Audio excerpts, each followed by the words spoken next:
Welcome to another Kundalini conversation. I'm your host, Brent Spirit, here today with my guest, Kathrin Largo. Kathrin, welcome. Thank you so much for coming on the show today. Yes, thank you very much for having me, Uh, it's, and let's see where it goes. yeah, it's my pleasure. So, Kathrin hosts a YouTube channel called Awakening Stories.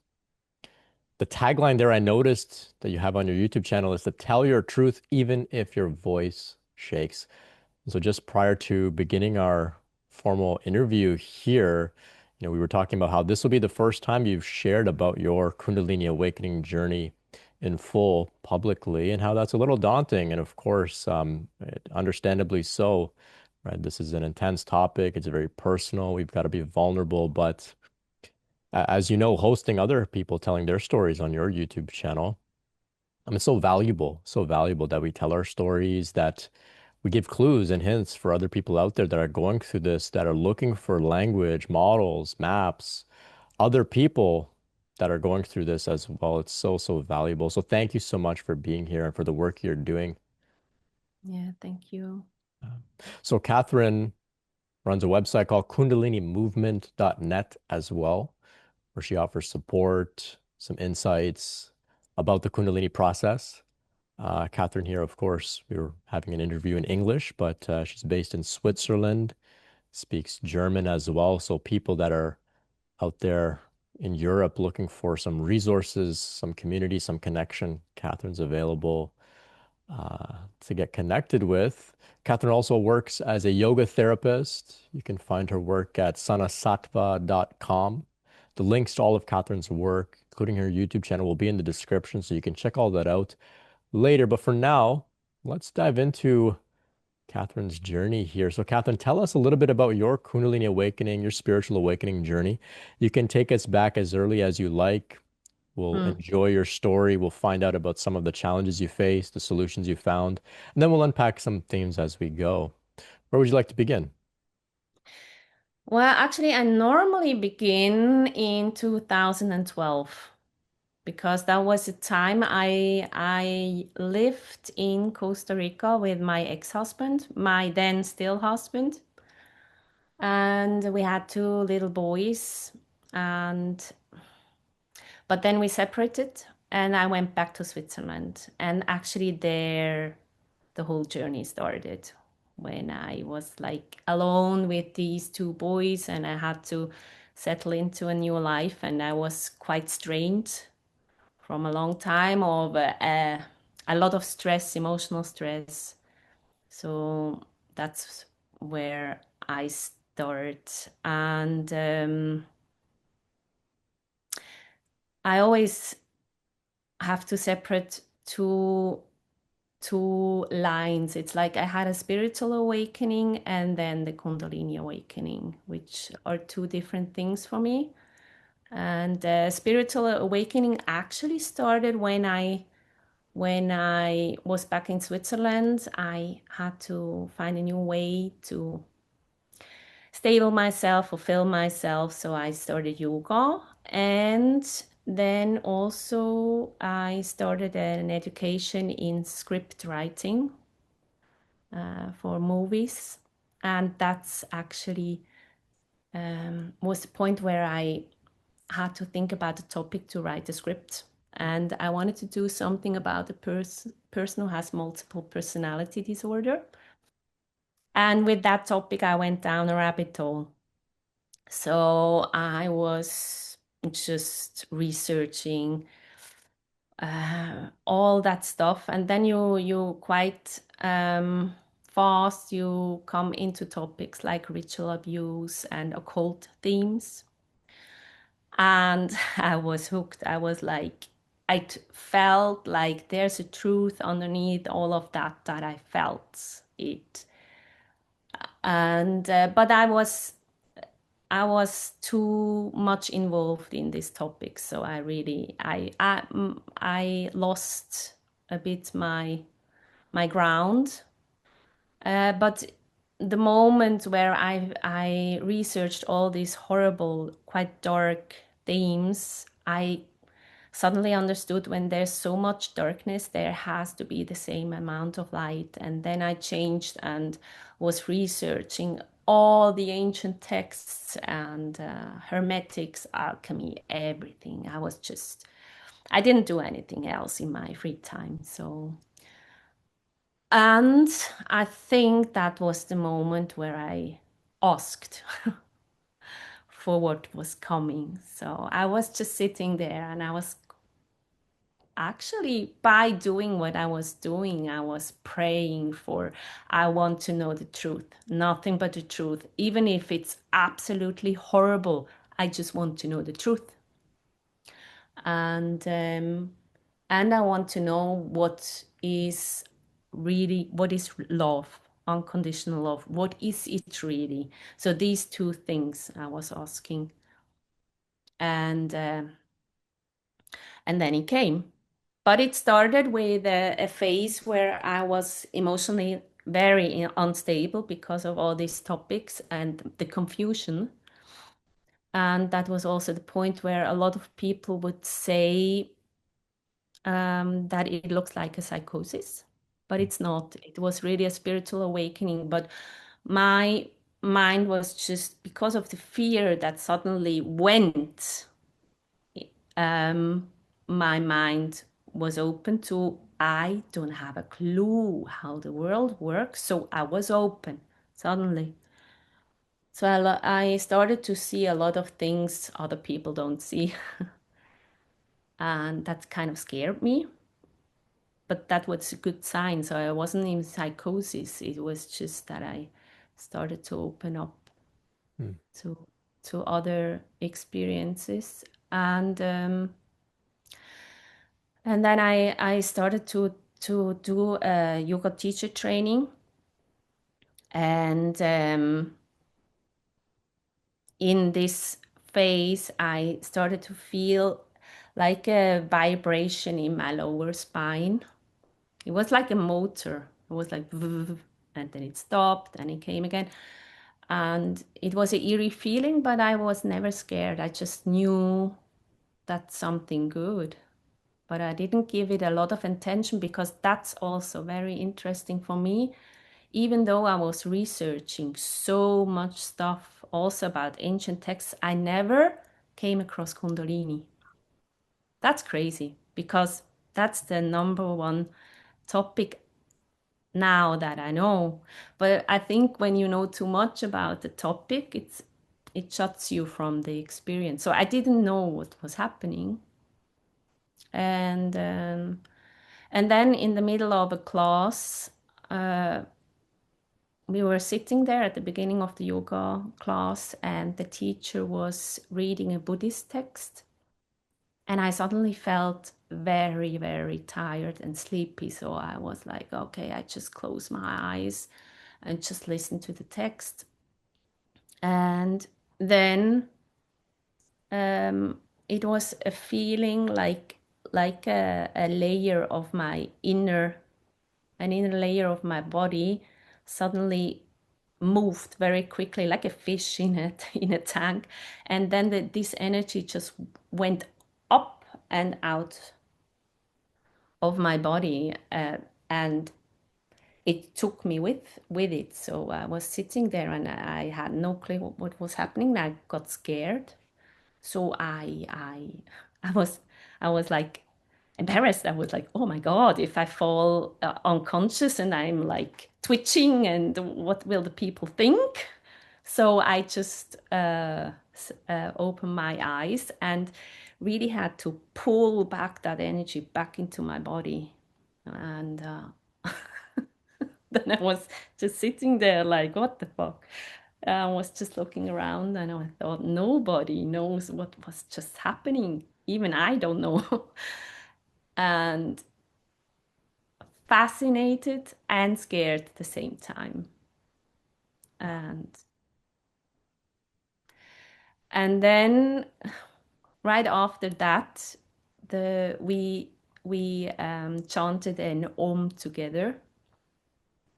And I was sitting there singing that Om, and that Om went through my whole body. It was like every cell was moving. I was the, oh my, it was crazy. It was just, and again, I was just sitting there laughing inwardly and thinking, what the hell is going on? And yeah, so afterwards, I was just very excited, and I thought about just going to the toilet and let the process fulfill itself. But then I thought, ah no, come on, it's so high that energy. I just go home, I have to sit down, and because it's so high that energy, it will just. But of course, I mean, it was not like that because as soon as I was at home and I was sitting down, nothing happened. But the energy was high, very, very high for 2 weeks. Wow. So I don't know. It for me, it was a feeling as if I was floating. Like my hair was also, it was like floating. And I mean, these are the kind of embarrassing things, but I had to put weight on my feet because it was a feeling of I'm losing the ground. And I had just 2 weeks. I think other people would name it a bliss, but I'm just a kind of very fearful person when it comes to losing control. So I was, even though it was beautiful, because I was walking through the streets and I was like, oh my God, you just have to look at that picture and you wake up, or you just have to listen to this song and you wake up. So everything is here to wake us up. That's the whole purpose, even of a tree over there. It is there to wake us up. And I understood that in normal life, we all have these glimpses of this moment where you would wake up, but we hold back.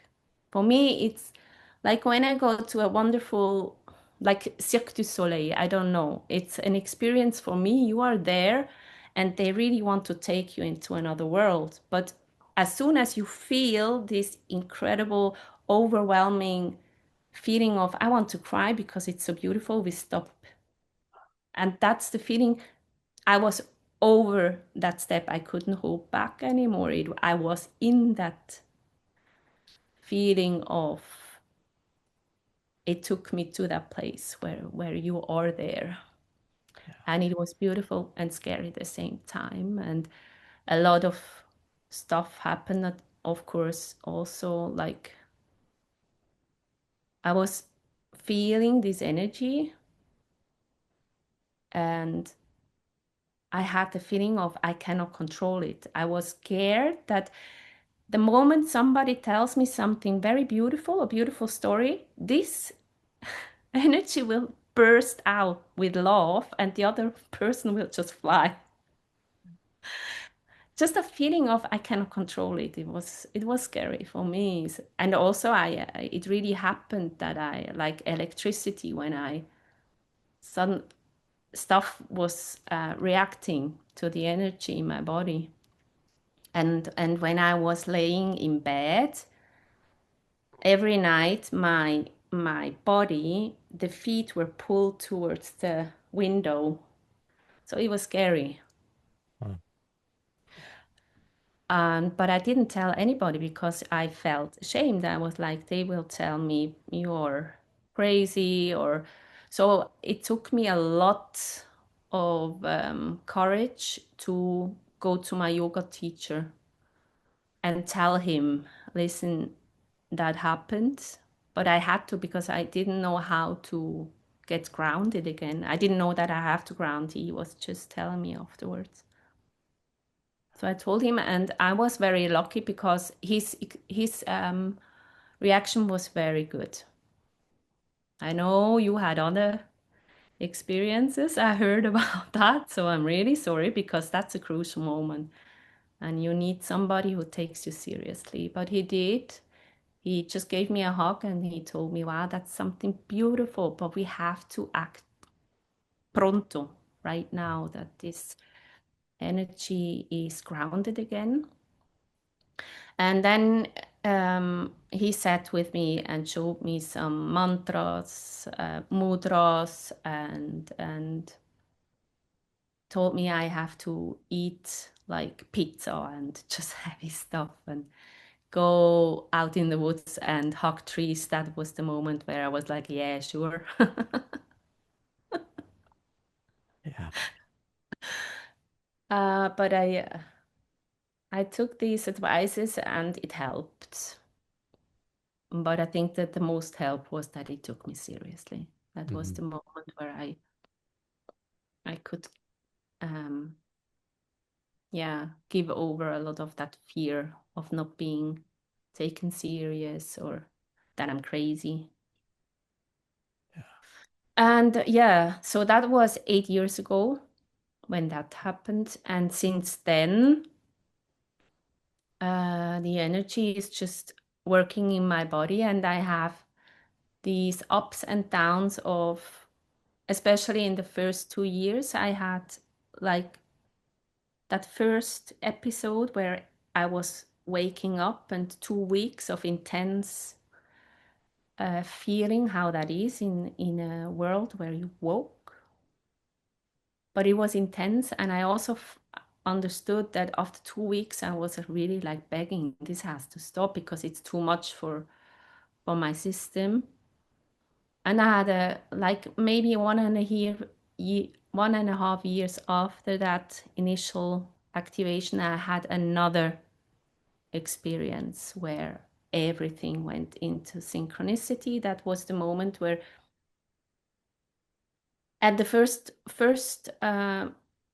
experience for me is when the universe or whatever showed me how that is the truth. Mm. So that was the first thing I asked for. And the second one was, and this is unconditional love. And I was riding along Mm. 2 weeks of getting the teachings of what is unconditional love. And then after these 2 weeks, I was again flipped out. Like from one moment to the other, the ride stopped. And then the integration phase begins where I felt like it was given to me, and now I have to know how to integrate and bring that to normal life. And so that's where I'm at. I try to integrate these teachings, and it's it's a lot. It's difficult to explain what you are um, what you are learning, because for me the learning most of the time is not something I can tell with words. Mm. And that's also why I sometimes feel a bit hesitant to tell my story, because as soon as I tell the story, it depletes a bit of the sensation or the teaching of itself, because it has to be felt. It's just for me the teachings, they can only be felt, they cannot be told. Mm. And that's why for everyone it's the inner ride, and for everyone it's something different. Yeah. Fascinating, Catherine. Thank you so much for sharing so many really big themes there. You made the distinction between a spiritual awakening and a Kundalini awakening, and many people do. I completely understand that as well. Um, the way that I see it, and it's just my take, I see it all as one process. And I, Mm-hmm. I heard at some point somebody describe, the moment that you begin spiritual seeking, Kundalini is now awake. I heard someone say it was actually at that point, awake, Mm. asleep. I don't know if we can really, put too many very strict labels or requirements on those terms. But it seems like when you were really seeking what is the truth, what is unconditional love, I find that whenever anybody really begins to ask those questions, eventually they get the answers, and it's in the body that it's found and felt, and that it seems to awaken this process, this Kundalini. Another Yeah. big common theme is many people have a Kundalini awakening and don't know that that's what they're experiencing.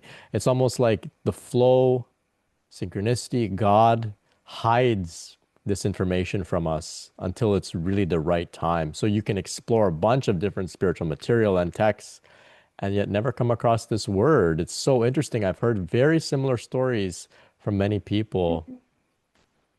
Yeah, and the other theme that is very common and it speaks to the work that you're doing now is you were just so appreciative that your yoga teacher took you seriously. Yeah. That's such a big piece. I remember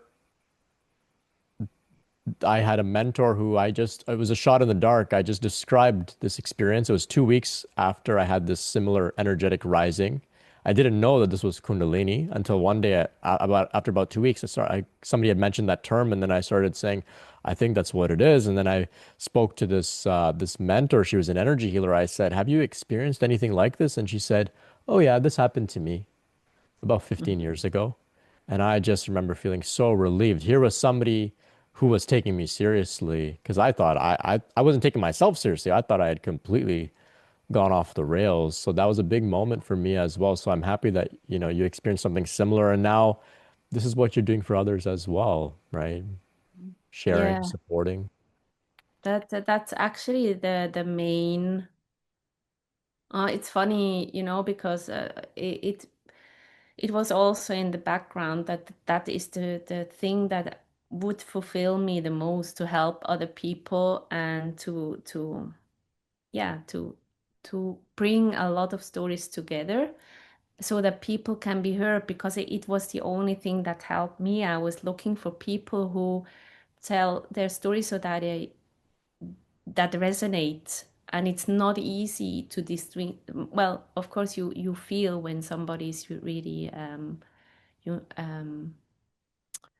telling from experience, but it's not easy to find them. Now it gets easier, but um yeah. And so for me, the main thing was becoming that I really want to also educate people. Like, I heard a lot of stories from people who went to a psychologist, and then they get medicated and diagnosed with psychosis or schizophrenia. And I think, yeah, that's also another topic. A lot of potential is in the psych wards, Yeah. and they get medicated down. And it's so important that people get educated about that. And so it's funny because I just finished the education in yoga therapy, and was wanted to also really start with the sound healing, do these two things.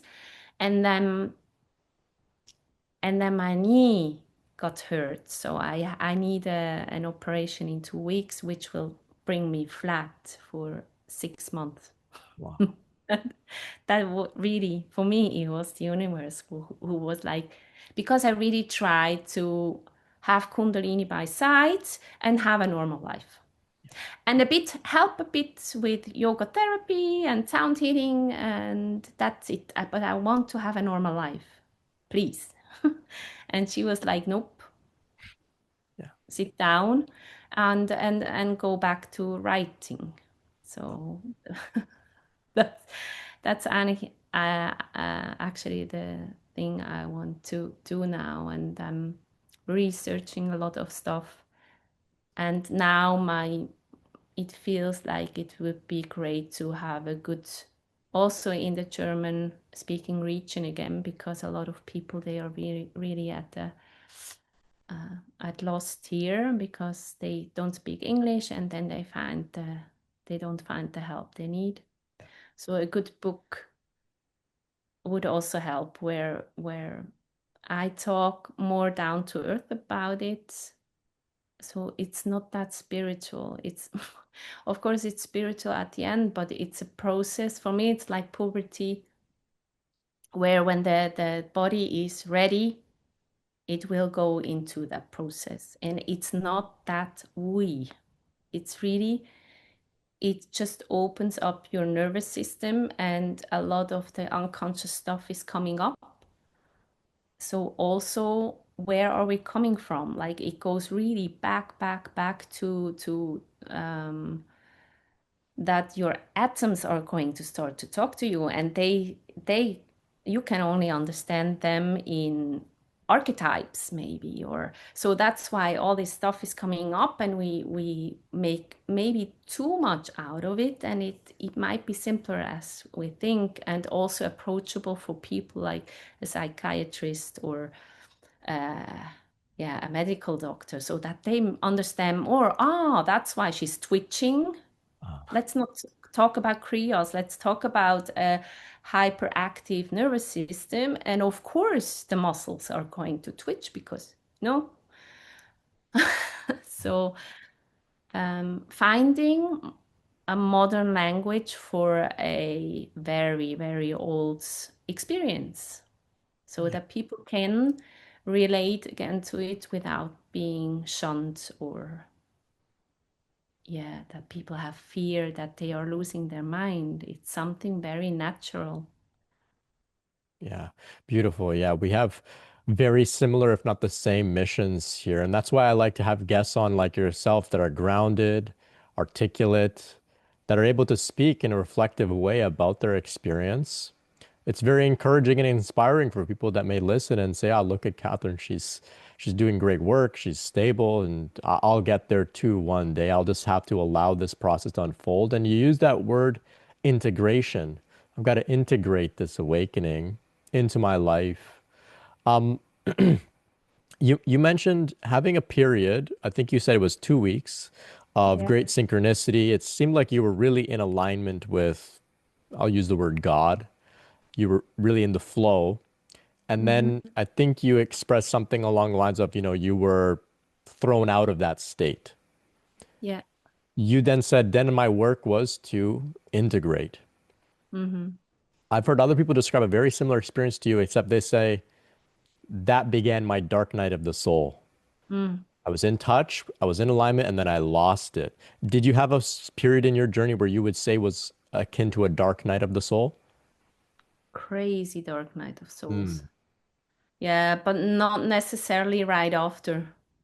Uh, For me, especially the last dark night of the soul that I had is that was in December last year, and it was horrible because the energy, I couldn't walk properly anymore. My nervous system really gave up. So the life energy really kind of um, went out of my body. And so this night of dark night of the soul was a harsh lesson she gave me, or my nervous system gave me, the energy gave me, God gave me, because I was at the point where I really was, I wanted to have a normal life. I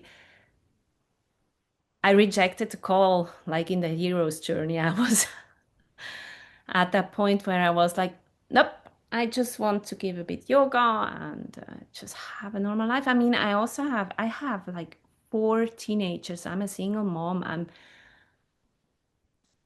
I do that all on my own. I cannot handle a lot of internal turmoil on top of that. So I try to have a normal life. And I was also drinking too much alcohol because it kind of numbed yeah. whatever. I just felt like I can sleep better or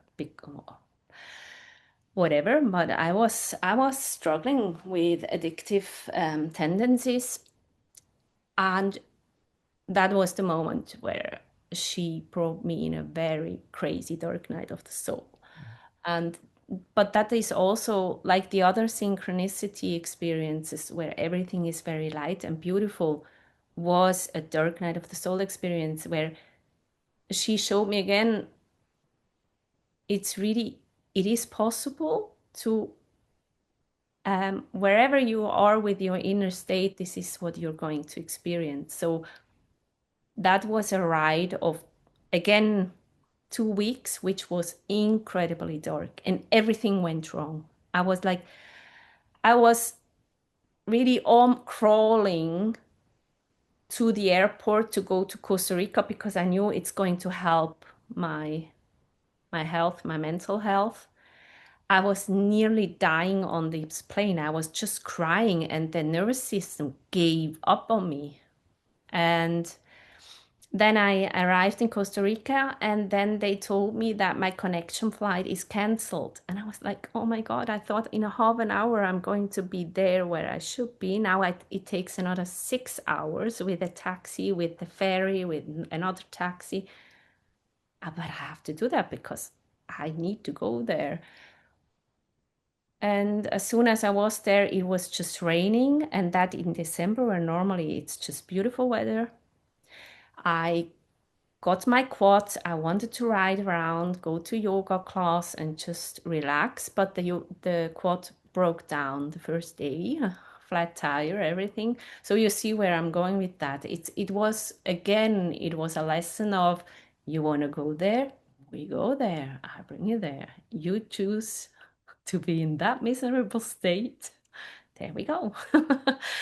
uh, so I can relate with people who have brutal dark nights of the souls, and it's a horrible experience, really. It's but comes with great teachings again as well, and it makes you humble. Mm, yeah. Yeah, Yeah, it makes you humble and it seems to exhaust the parts of us that want to have life go our way, right? Like yeah, many of us say, okay, I had a Kundalini awakening. I'll I'll do a little bit of spiritual this or that, but I want to have a quote unquote normal life. I think she says that's something you've now evolved beyond.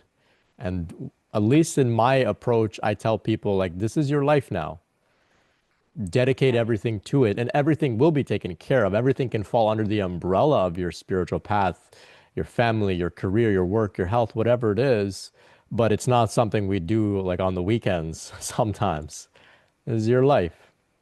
Um, yeah, and yeah, I was still bypassing a lot, I was really trying to have that quote unquote normal life, and but also like like doing a lot of inner work, but where the real shadow is, I didn't want to go there all the time, and so yeah, I think she really brought me literally to my knees, yeah. so that I will have a break and um, dedicate more effort into it and take it seriously. And also, what my other problem was, I mean, I'm a single mom since 12 years, and I do that, and I'm juggling and having all these teenagers with a lot of own baggage because two of them are foster children. So, and I did that all on my own. So I'm very much in the masculine, and I cannot let go. To surrender is very difficult for me. And she asks for that, and it's so difficult for me. So, what I also, a long time, I thought I want to do this process on my own, and I have to. I felt a bit like neglected. Nobody can help me. And that also, I understood now that I need community who see me and where I am vulnerable and maybe yeah, and where they where I can also break down and still being not shamed for being vulnerable, and this is very difficult for me. So but I found now, I don't know, I think I found him also through an interview you did with him, Chris Holiday. Ah, Craig Holiday. No, Yeah. Craig Holiday. Craig Holiday. Yeah. So I found him and I was in a group meeting a week ago with him, and that was I was like, oh my God, 8 years. Why didn't you connect earlier to a teacher like him? Because it was crazy. I was in his presence and the energy started to move on its own. He was like, oh my God. Yeah. Uh, so I understood, okay, this is also the humbling process of you need help and you have to ask for help. And it's funny because a lot of people don't associate this with a lot of problems and strength when you do that. But for me, it's difficult. And so that's the way she wants me to go. Yeah. Yeah. Yeah, beautiful. Yeah, community is such a big piece. At least I imagine for many of us here in the West, we're not meant to go through this like as an ascetic in some cave by ourselves.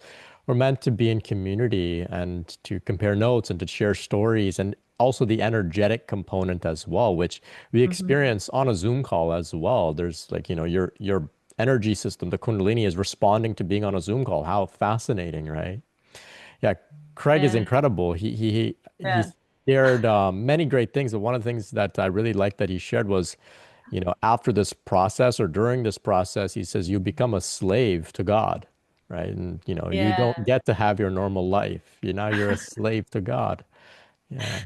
Yeah, what I also like about him, he's so authentic. So he's because a lot of people they come a little bit in this guru mode and they try to always be in this calm state, but he makes a lot of jokes and he's like, I was a wreck sometimes. Oh, you cannot imagine. And then you feel so seen and so yeah, because we're just absolutely normal human beings, just experience, and that also, is like that. That also is fascinating for me. That actually Kundalini, it just shows you everything more amplified, but the process is with or without is exactly the same. I mean, you don't need a Kundalini to understand that you should surrender and that there, for everyone, even if she's not plaguing you for not doing that as much as she does with us when she's very active, but everyone is asked because the teachings come the same. Mm. Actually, you also get sick or you always have the same problems in relationships when you don't look at your shadows and it just doesn't have to be that hard. So I feel like I'm in a state where I get teachings very on point, and it's good when I also share them because everybody can yeah, can profit from it's everybody's journey. Yeah. Well said. Yeah, it's everybody's journey. Yeah, you've been speaking a lot about the Kundalini, and you've been using the word she. Can you talk to us a little bit about this relationship that you have with this feminine presence? Like, give us something here. I always think it's very interesting the way people relate with this force, this process. I like to say she, the Divine Mother. Where do you get that from? I think it's conditioning. Mm. Yeah. Yeah, it's like it's Shakti, it's the Shakti energy. And so I relate to her with she, but no, it's not true. I also feel that it's a feminine Mm. energy, but quite a force. Yeah. She's demanding, Mm. Yeah. and she also wants me to be not to also encourage women to be more in their power. but that's also a shadow side of me. So you know that the point that it's very important, but also frightening for me to stand up and tell my story is that I feel a lot of women, they don't like when I speak. Mm. They feel intimidated somehow, or they think, yeah, she's so this is a big wound that I already had from my mom, and I take that in. I feel that it's coming up in my life. So the feminine energy that is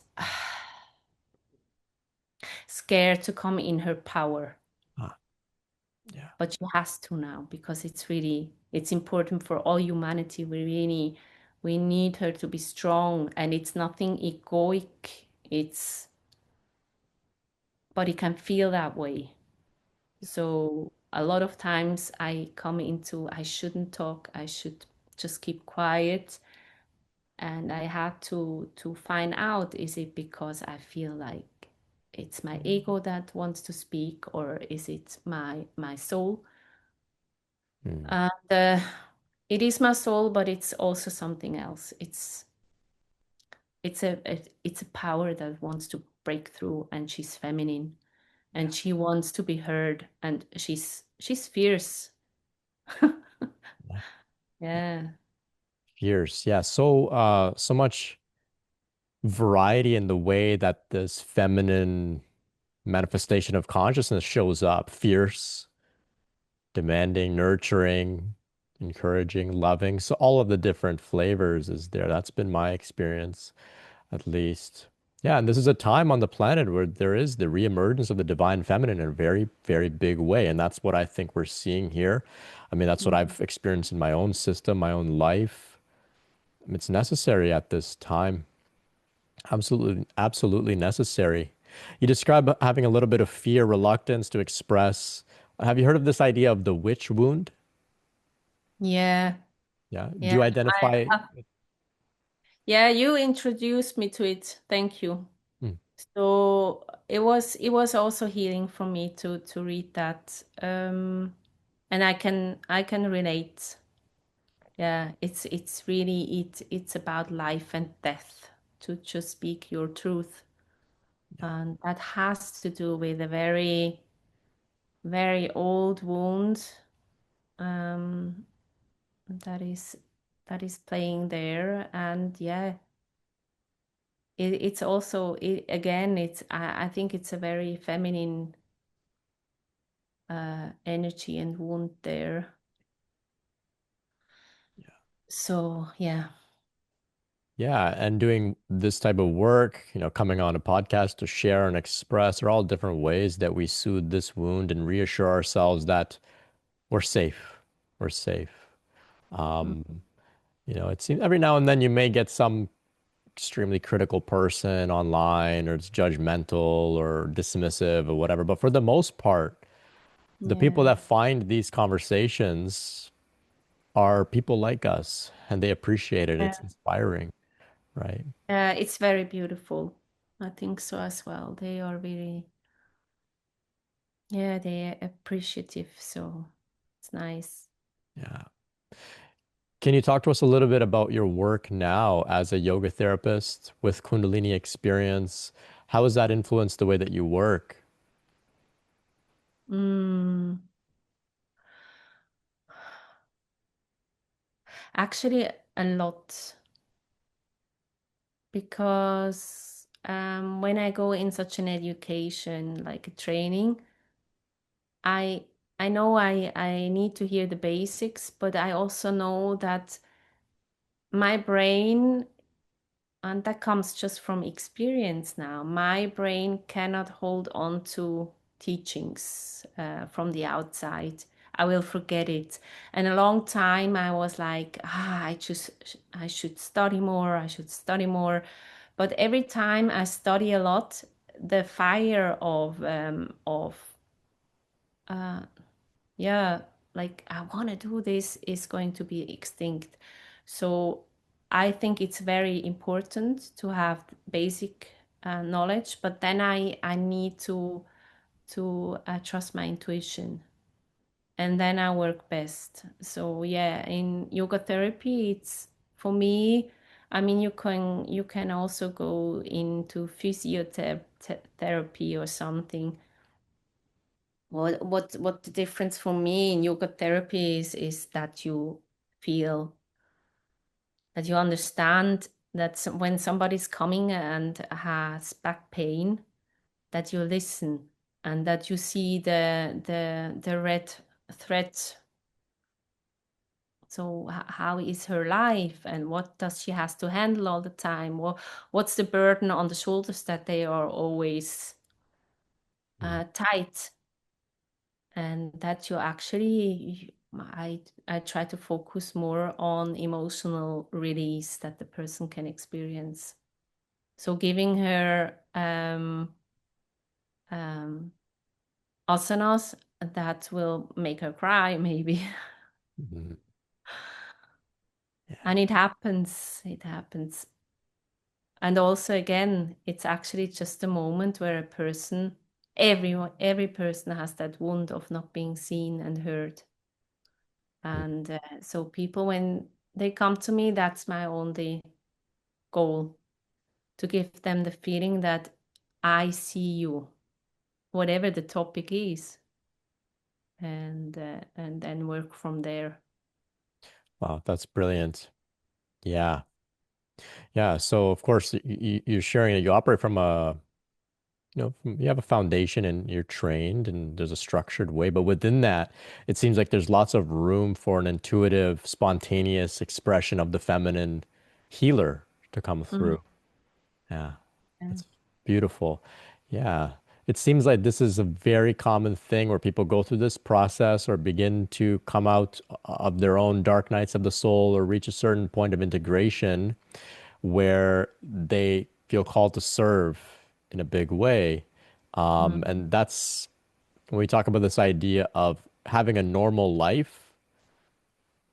You can also see it as like there's no such thing as a normal life. Now you're living a life of service, Mhm. serving God, and God will help you with that in the way that God is, healing through you and serving through you, right? And seeing other people through you. Yeah, beautiful, beautiful. Mhm.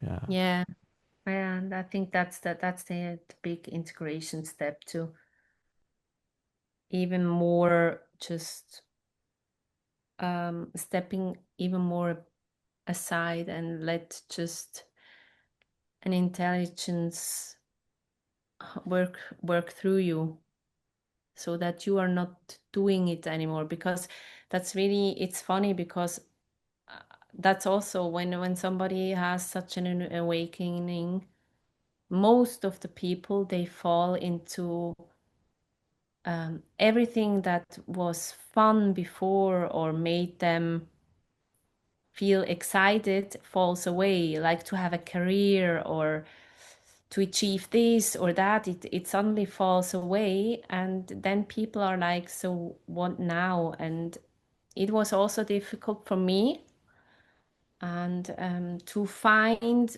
what excites you has to come from the heart then. And the long process of really connecting to the heart and understand what it means, that takes time. And in that time you might be quite lost, and you will not find a spark of, that's what I want to do.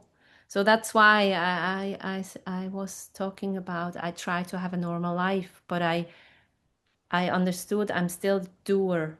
I'm like, oh, okay, that will fulfill me. I will do yoga therapy.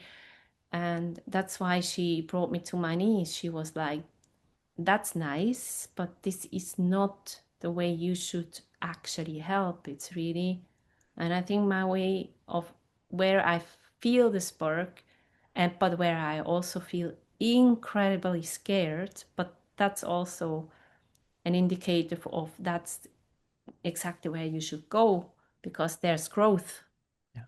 It is education about this topic, and talk about my story, talk, let other people have their voice and tell their story. Yeah. It's beautiful. It's beautiful. Yeah. I've heard it described that Kundalini Shakti, she will dismantle you, put you back together, and then put you to work. That's- Mm, yes. And it's scary, right? It's scary because she puts you to work, but you don't get the full picture. You don't know where this is going. You just have Yeah, to and trust. not the way you might think. Yeah. Yeah. You she will well again she does that with every person if she's totally active or not. I mean Kundalini is active in every person, let's be honest, and she does that with everyone, but it's not so blatant. But Mm. again, the teachings are really, really the same. So many people they are on a path and they don't feel fulfilled, but you just be an accountant and that's how it is. And they feel that they are not fulfilled, but somehow they can trick it better. When she's very active, she's going to hit you in the knee, Ah, you yeah. know. But Yeah. Yeah. the thing is When the she's same. very active, very low tolerance for you Yeah, to not. mess with her. Yeah. Yeah, exactly. Yeah, and that's why I think a lot of people get very uncomfortable when they're not living in alignment with this process. It's very uncomfortable, right? Mm. Yeah. Oh yes. Yeah. Yeah. I think it's better to be afraid and moving into the unknown, but in some sort of alignment, than to be out of alignment and having some sort of idea of what your normal life is going to be. Mm-hmm. Yeah. Mm-hmm. Both have their ups and downs, but I think the way that we're living is at least for us, a bit more suitable for where we're at. Yeah. Mm-hmm. Mm-hmm. So tell us a little bit about how people can explore your work and connect with you. Yeah, so actually the Kundalini movement side also Sana Sattva where the yoga therapy and sound healing is. They're both in German.